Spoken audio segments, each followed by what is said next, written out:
안녕하세요. 피부과 전문의 닥터창입니다.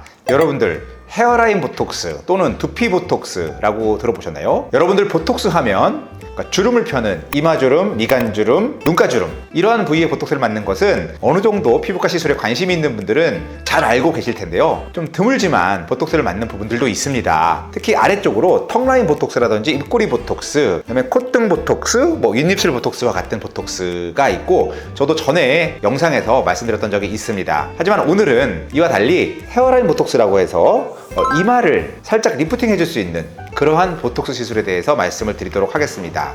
이마 보톡스라고 하면 이마에 너무 과하게 맞으면 눈이 무거워지는 거 아니에요? 라고 하시는 분들이 있을 텐데요. 맞습니다. 이마 보톡스를 맞을 때 일부 분들은 눈이 무거워지고 눈썹이 내려오는 경우가 있을 수 있습니다. 왜냐하면 이마에 근육의 힘을 빼주기 때문에 이 눈썹을 위로 들어올리는 그러한 근육의 힘이 빠지면서 반대로 눈썹이 처지는, 이마의 주름은 펴지지만 눈썹이 처지는, 눈이 무거워지는 이러한 문제가 발생하는 경우가 종종 있습니다. 물론 사무라이 눈썹 같은 다른 문제도 생길 수가 있겠죠. 그런데 어떻게 이마가 리프팅이 되냐, 눈썹이 리프팅이 되냐, 이렇게 의문을 가지실 텐데요. 헤어라인 보톡스, 이마 리프팅에 이용되는 보톡스는요, 일반적인 이마에 맞다기보다는 헤어라인 근처에 두피 부위에 보톡스를 맞는다고 보시면 되겠습니다. 그 부위에 보톡스를 맞으면 어떤 원리로 이마 리프팅이 되는지, 눈뜨기가 편해지는지 말씀을 드리도록 하겠습니다. 우리의 이마를 포함해서 두피 아래쪽에 있는 근육 구조는 두개골을 이렇게 덮고 있는 형태로 앞에서부터 뒤에까지 다 연결된 구조로 되어 있습니다. 우리 흔히 이마그로굴로 알려진 전두근, 그리고 우리 뒤통수에 있는 후두근이 있습니다. 그리고 그 사이에는 모상건막, 갈리아 아포뉴로티크라고 해서 단단한 섬유질의 건막으로 구성이 되어 있습니다. 따라서 우리 두개골을 덮고 있는 근육은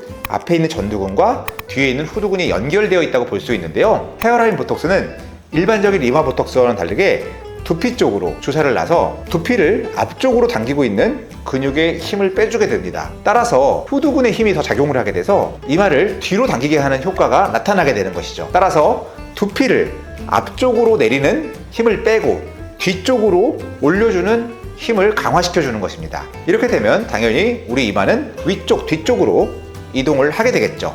그런데 효과는 어느 정도냐고요? 효과는 아주 드라마틱하게 나오는 경우는 적고요. 미세하게 리프팅이 돼서 눈뜨기가 편해졌다, 뭔가 눈이 조금 시원해진 느낌이다 라고 얘기하는 경우가 대부분입니다. 따라서 이마 리프팅, 헤어라인 보톡스라고 해서 이렇게 엄청나게 올라가는 것은 절대 아니고요. 우리 표정에 어떤 미세한 변화, 즉 눈뜨기가 좀 편해졌다, 이마가 조금 올라간 것 같다 라고 하는 정도의 결과를 많이 말씀을 해주십니다. 물론 드물게는 드라마틱하게 올라가는 경우도 있습니다.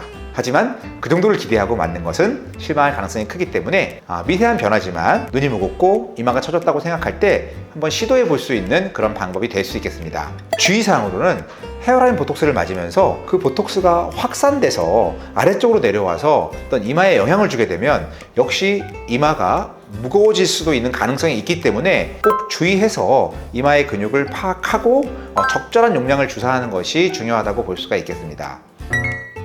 오늘은 헤어라인 보톡스 또는 두피 보톡스라고 하는 약간은 생소한, 하지만 어떤 분들에게는 굉장히 만족도를 줄 수 있는 이러한 헤어라인 보톡스에 대해서 알아봤습니다. 이상 피부과 전문의 닥터창이었습니다.